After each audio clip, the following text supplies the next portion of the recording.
Bonjour à tous. Aujourd'hui, je vous fais une vidéo sur le dropshipping et le cross-docking dans Odoo. Alors, c'est quoi? Le dropshipping, c'est la livraison directe à vos clients. Vous avez un client qui passe commande. Vous allez déclencher automatiquement une commande fournisseur pour que le fournisseur livre lui-même votre client. Ça ne passera pas chez vous. Le cross-docking, c'est le même principe. La seule différence, c'est que ça passe par votre entrepôt. Donc, vous avez une commande client. Vous déclenchez une commande fournisseur, vous réceptionnez les produits du fournisseur et vous réexpédiez à votre client. Donc, livraison directe, dropshipping ou cross-docking. J'ai installé quelques modules Odoo. Pour ce faire, il faut aller dans Applications. Dans Applications, par exemple, on va installer le module achat. Voilà, module achat, là il est déjà installé, mais s'il n'était pas installé, il y a simplement à cliquer sur le module. Et pour info, il y a 490 modules à date sur la version entreprise. Donc il y a beaucoup de choses à faire avec Odoo. Donc pour le dropshipping, il faut activer dans la configuration des achats la livraison directe. Donc il faut cocher cette case et sauvegarder pour activer la livraison directe. On est dans les achats dans notre base produit. Je vais rechercher mon article. Donc ça, c'est une couche de protection pour des panneaux de bois. On va regarder le paramétrage de cet article. Donc pour que ça fonctionne, que ce soit en livraison directe ou en cross-docking, il faut que ce soit un produit stockable. Vous pouvez renseigner des catégories, une arborescence de catégories qui va vous permettre de classer vos articles. Vous avez une référence interne, éventuellement un code barre pour votre article. Un prix de vente, donc il y a bien sûr des listes de prix, mais ici on va partir du principe qu'on a un prix unique. Il y a une taxe à la vente, un coût qui peut être calculé selon différentes méthodes, FIFO, dernière entrée en stock, etc. Après, sur les ventes, on peut définir la facturation sur les quantités commandées ou sur ce qu'on expédie réellement. Sur les achats, donc pour que notre process fonctionne, il faut avoir renseigné un fournisseur de ce produit. Éventuellement, on peut indiquer un nom d'article qui va être différent et une référence également qui vont être celles du fournisseur. Donc ça va permettre, quand vous envoyez vos commandes, de parler le langage du fournisseur. Et puis mon prix. Dans l'onglet Inventaire, si on est sur de la livraison directe, on va cocher livraison directe pour ce produit. Sur la comptabilité, donc, on a des champs compte de revenus, compte de dépenses. C'est sur ces comptes-là que vont être comptabilisées les factures clients et les factures fournisseurs. Donc, si je valide une facture client dans Odoo, eh ben, ça va utiliser mon compte de revenus qui est indiqué à gauche. Si c'est une facture d'achat, ça va utiliser le compte de dépenses. S'il n'y a rien d'indiqué sur le produit, on va prendre les informations de la catégorie à laquelle il appartient. Donc on peut décider de paramétrer au niveau des catégories ou au niveau des produits pour que ça rentre en compta. Sur l'inventaire, il y a aussi la possibilité d'utiliser la traçabilité, c'est d'avoir un numéro de série pour vos produits. Donc là, on va cocher cette option et on va voir ce que ça génère par la suite. Donc on a coché donc livraison directe et on va aller passer une commande client.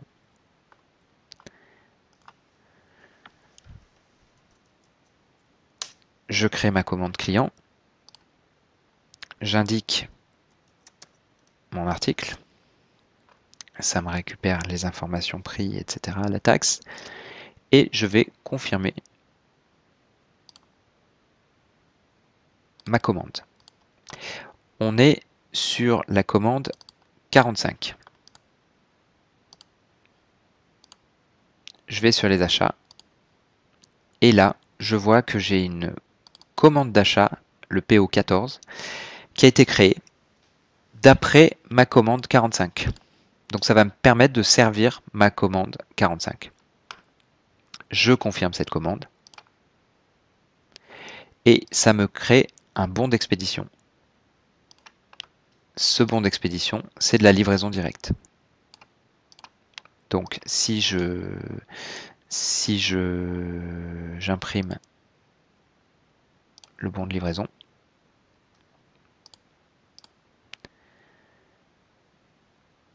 je vois que c'est à l'attention de Déco Addict et que ça va être livré directement chez eux. Je vais indiquer que c'est fait. On va dire qu'on est un jour ou deux plus tard. Le fournisseur m'a retourné un numéro de série et m'a dit c'est bon, c'est expédié. Moi, je vais le renseigner dans mon système et je vais valider. Voilà, notre process est complet. Maintenant, j'ai plus qu'à aller facturer mon client.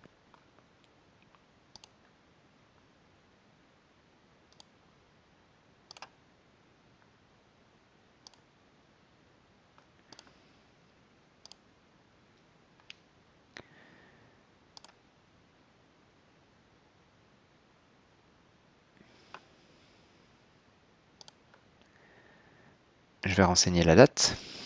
On va dire qu'on est peut-être le lendemain. Je sauvegarde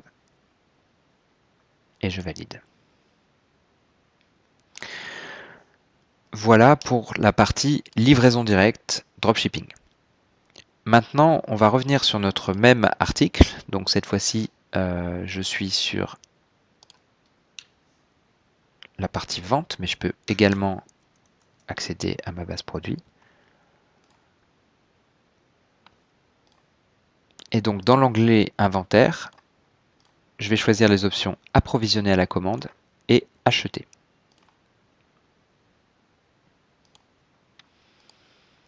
Je vais créer une nouvelle commande.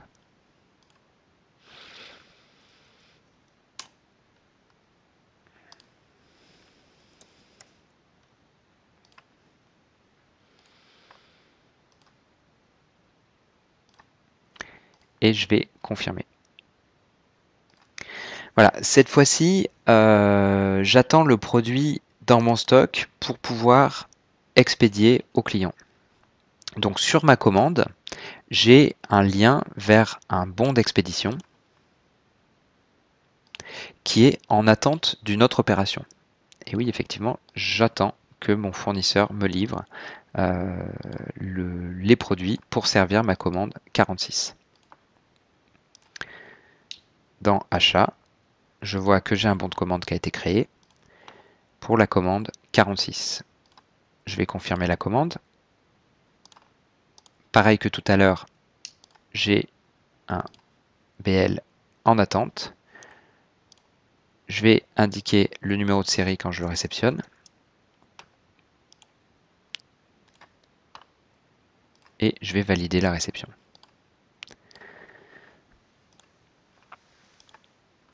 Je vais pouvoir créer la facture. Donc cette facture à pointer avec la facture que j'aurais certainement reçue en imprimé, soit par mail, soit jointe à la commande, de la part de mon fournisseur. Donc je vais indiquer le numéro de la facture sur le document du fournisseur, la date, et puis je vais valider. Si ma base de prix est à jour, normalement les informations de prix ne sont plus, sont déjà renseignées.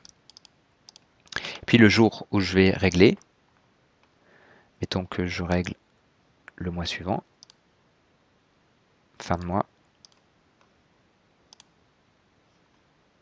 j'aurai réglé et on voit que c'est réglé en bas.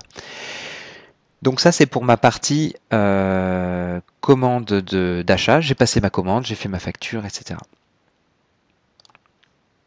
Mais j'ai toujours pas livré mon client. Donc la commande 46, j'ai mon bon d'expédition qui tout à l'heure était en attente d'une autre opération. Cette fois-ci, il est prêt puisque j'ai rentré mon produit. Je peux donc servir mon client. Donc là, le numéro de série que j'ai indiqué dans la partie achat a été récupéré automatiquement ici. Et je vais indiquer que j'expédie ce produit. Je valide. Et je vais pouvoir facturer mon client.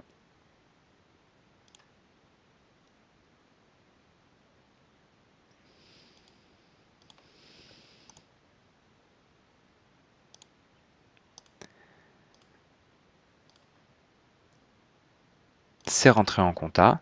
Et quand je pointerai le virement du client sur mon compte bancaire, par exemple, eh bien, je pourrai l'indiquer. Et ma facture apparaîtra comme payée à la date de la facture. Bien évidemment, Odoo est un véritable outil de comptabilité, donc on peut faire du règlement multifacture ou du règlement partiel des acomptes, etc. Mais là, on est sur les cas simples. Donc, on a couvert les deux process de manière très très simple. Donc, on a vu qu'on pouvait paramétrer un produit comme en livraison directe ou un produit comme étant en cross-docking. Après, on peut même aller plus loin et définir sur la commande du client qu'est-ce qui va être en livraison directe, qu'est-ce qui va être en cross-docking.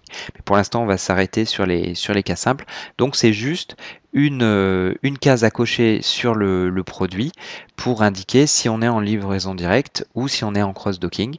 Et du coup, vous aurez vos commandes fournisseurs qui seront générées à chaque confirmation d'achat client.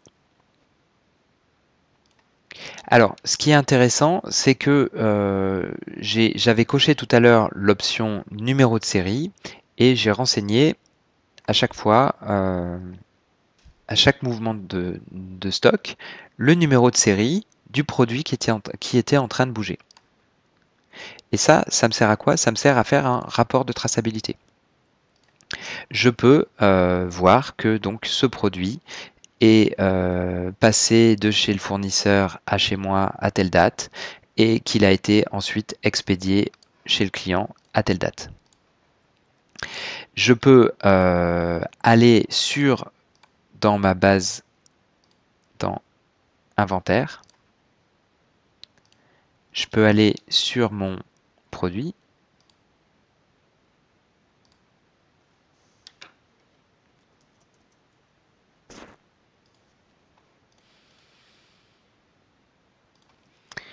Et je peux aller consulter les numéros de série, donc les produits identifiés par leur code qui sont associés à cet article. Donc là, on parle d'une protection de panneaux de bois, mais il y a le numéro 656, etc. Celui-là, je peux le localiser, je peux voir à quel bon de commande il correspond et je peux sortir un rapport de traçabilité pour dire ok, il est arrivé à telle date et éventuellement s'il avait été livré au client, qu'est-ce qui lui est arrivé, quel est tout le chemin qu'il a suivi dans mon entrepôt, quand est-ce qu'il a été expédié, etc. Donc il y a une traçabilité complète par exemplaire qui est possible via Odoo. Donc ça, c'était sur le sujet vraiment spécifique de l'approvisionnement. Maintenant, ce que je voulais montrer, c'est deux, trois fonctionnalités qui font d'Odoo un outil vraiment complet. Donc l'une de ces fonctionnalités, c'est l'import-export. Donc si je suis sur ma base produit, je peux aller chercher un fichier et importer des données. Donc j'ai un modèle de fichier. L'important, c'est qu'en haut, on voit il y a ID, name, standard price, etc. Donc ça, c'est le nom des champs que Odoo va reconnaître. Et ça lui permet de mapper les valeurs des colonnes. Donc les données, les colonnes peuvent être dans l'ordre que vous voulez. L'important, c'est que en haut, il y ait l'intitulé qui corresponde pour que Odoo puisse le reconnaître. Si jamais vous avez fait une erreur, vous pouvez aller chercher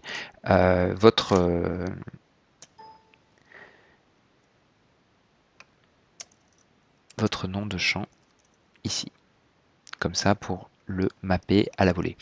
Voilà, donc ça c'est pour les imports. Il y a aussi les exports. Donc, il faut être en vue liste, sélectionner, action exporter. Et du coup, vous avez deux options. Soit vous voulez faire de l'import-export, et donc il faut choisir mettre à jour les données. Donc là, on est sur de l'import-export plus technique, c'est-à-dire avec des valeurs techniques. Ou alors, avec pour sortir des données qui sont lisibles par les utilisateurs, on va être sur utiliser les données dans un tableur. On va pouvoir choisir Excel ou CSV. Et on va pouvoir enregistrer des modèles, donc avec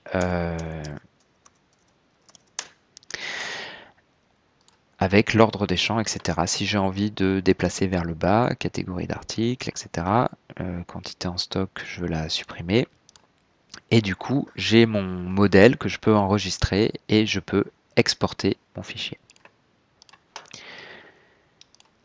Donc ça, c'était pour l'import-export. Ensuite, il y a des fonctionnalités aussi très intéressantes. Si je suis sur une commande, par exemple, je peux aller consulter la facture, c'est ce qu'on a vu tout à l'heure. De là, j'ai un lien, je peux par exemple aller sur le client. Du client, je peux aller dans la liste, pardon, là je suis sur les factures, dans la liste des ventes. Et j'ai toutes ces commandes. Je peux aller sur une autre commande et on voit ce qu'on appelle le fil rouge, c'est-à-dire que j'étais sur la liste des devis, je suis allé sur un devis en particulier, de là je suis allé sur la facture, je suis allé sur le client, je suis retourné sur la liste de tous les devis et je suis allé consulter un autre devis. Et je peux retourner à n'importe quel moment sur l'un des points de mon fil rouge. Donc on peut naviguer très facilement comme ça entre les données de facturation, d'achat, de vente, de produits, de stock. On peut facilement naviguer puisque les informations sont connectées dans l'outil. On retourne sur notre facture. Il y a aussi toutes les fonctionnalités donc de envoyer par mail. Donc une fois que j'ai préparer un devis, je peux l'envoyer à mon client pour qu'il me le valide. Du coup, j'ai juste à appuyer sur un bouton, ça reprend les informations. Je peux modifier mon texte, mais je peux surtout utiliser un autre modèle ou paramétrer mon modèle pour que le texte corresponde exactement à ce que j'ai envie d'envoyer à mes clients. Je peux aussi envoyer par la poste. Donc là, à ce moment-là, il y a un petit coût qui est associé à ça, mais ce sera transmis à la poste en version électronique et c'est la poste qui va se charger d'imprimer et de mettre sous pli votre courrier pour le remettre à votre client, ce qui est assez pratique. Sinon, il y a aussi les fonctionnalités de portail. Donc là, si je vais sur prévisualiser, j'arrive sur une maquette, hein, parce que là je suis pas sur un compte client, mais c'est pour montrer à quoi ressemble l'espace client que vous mettez à disposition automatiquement de vos clients. Donc là je suis sur la facture, mais votre client il peut aussi voir sa liste de factures avec leur solde et il peut aussi sur sa page d'accueil accéder à ses devis, donc c'est les commandes qu'il n'a pas encore validées, à ses commandes et puis à ses factures. Là on voit bon de commande, achat et vente, c'est parce que donc je suis sur un utilisateur admin, mais votre client verra devis, bon de commande et facture. Et une dernière chose que je voulais vous montrer, c'est toute la possibilité d'adapter votre outil via Odoo Studio. Donc, Odoo Studio, c'est un outil qui vous permet directement depuis votre session Odoo d'aller adapter votre interface pour modifier les vues, modifier les rapports, rajouter des champs, etc. Vous pouvez même créer de nouveaux modules via Odoo. Donc il y a beaucoup de choses qui peuvent être faites via ce qu'on appelle le Odoo Studio. Donc là, par exemple, on va imaginer que j'ai envie d'améliorer mon process d'achat parce que tout à l'heure, j'ai transmis une commande à mon fournisseur, mais bon, je vais lui envoyer par courriel, je vais lui envoyer un PDF. S'il a une ligne, il n'y aura pas de souci. Après, quand on est sur des commandes un peu significatives, il y a du temps passé à ressaisir les commandes et puis il y a des erreurs de saisie qui sont faites, donc c'est pas optimal. Là, par exemple, ce que je peux faire pour très simplement trouver une piste d'optimisation, c'est d'aller utiliser le studio pour aller rajouter un bouton. Donc, par exemple, je vais mettre cette icône là et je vais aller mettre les lignes de commande.